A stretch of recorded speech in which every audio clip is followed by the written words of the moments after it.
still human inside. The demon did not kill the prince. He stole his face, his voice, and his human body, leaving an ape that could still think like a man. But that was only the beginning of the second Kalandar's tale. He had once been a king's son, celebrated for learning, poetry, and calligraphy. His fame reached the king of Hind, who invited him to court. But highwaymen swept out of a wall of dust and destroyed his caravan. Wounded and alone, the prince crossed the wilderness to a prosperous city. A kindly tailor gave him shelter and terrible news. This city's king was his father's sworn enemy. His bloodline could mean death.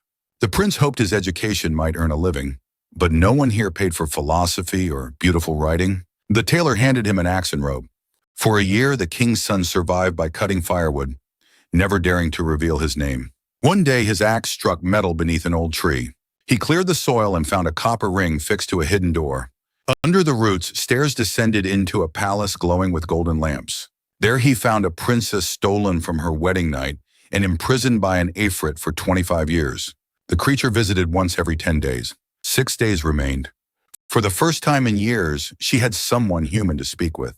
She invited the weary stranger to rest, but showed him enchanted signs carved into an alcove. One touch would summon her captor. He must leave them alone. For a few hours, the two forgot their prisons. They ate, talked, and drank old wine while the hidden palace seemed safe. The prince imagined carrying her back into the sun. Then relief turned into pride.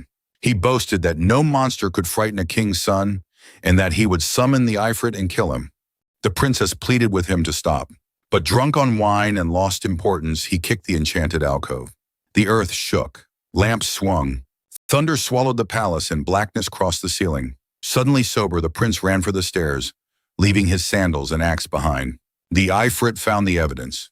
Disguised as an old traveler, he took the axe and sandals to the woodcutters and learned their owner. Soon the tailor's floor split open and the creature seized the prince.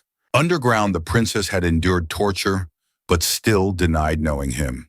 The ifrit placed a sword in her hand and ordered her to kill the prince. She refused. Then he gave the sword to the prince. He refused as well. Neither would buy life with the other's blood. Enraged, the ifrit killed the princess. He told the prince he would live, but not unchanged. Dog, donkey, or ape, those were his choices. The prince begged for mercy. The ifrit did not forgive. With a word, he stripped away the prince's human shape. Cast onto a distant mountain, the ape remembered every book he had read, but could form no human word. He wandered until he reached the sea, then swam to a passing ship. Sailors called him an omen and wanted to throw him overboard. Only the captain saw intelligence in his eyes and protected him. In another kingdom, officials boarded with an unusual test. The royal vizier had died, and every promising visitor must answer a royal letter. The ape took the pen.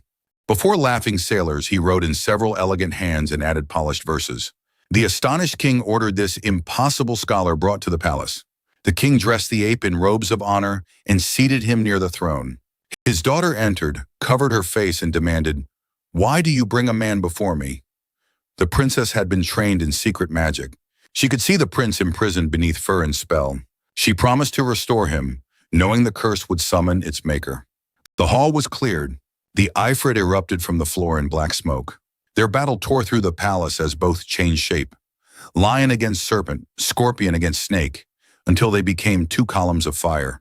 White flame destroyed the ifrit, but one spark struck the ape's eye. With her last strength, the princess scattered enchanted water over him and broke the curse. The prince stood human once more, but blind in one eye. He reached toward his rescuer too late. The princess had won, yet the ifrit's final flame consumed her. Her father saw his dead child, scorched palace, and the stranger whose arrival brought the battle. The prince had not asked to be cursed, but grief left no room for gratitude. The king banished him. Once again, the prince lost a home on the day he found it. He shaved his head and beard, put on a Kalandar's patched robes, and carried his story from city to city. A one-eyed beggar who had been a scholar, an ape, and a prince. A body can be stolen. A name can be hidden. But the tale asks whether learning, mercy, and courage can preserve the person within. The prince survived because someone looked past the creature everyone else saw and recognized the human mind still waiting there. This was the second Kalandar's tale, told by lamplight on Nightfall Tales.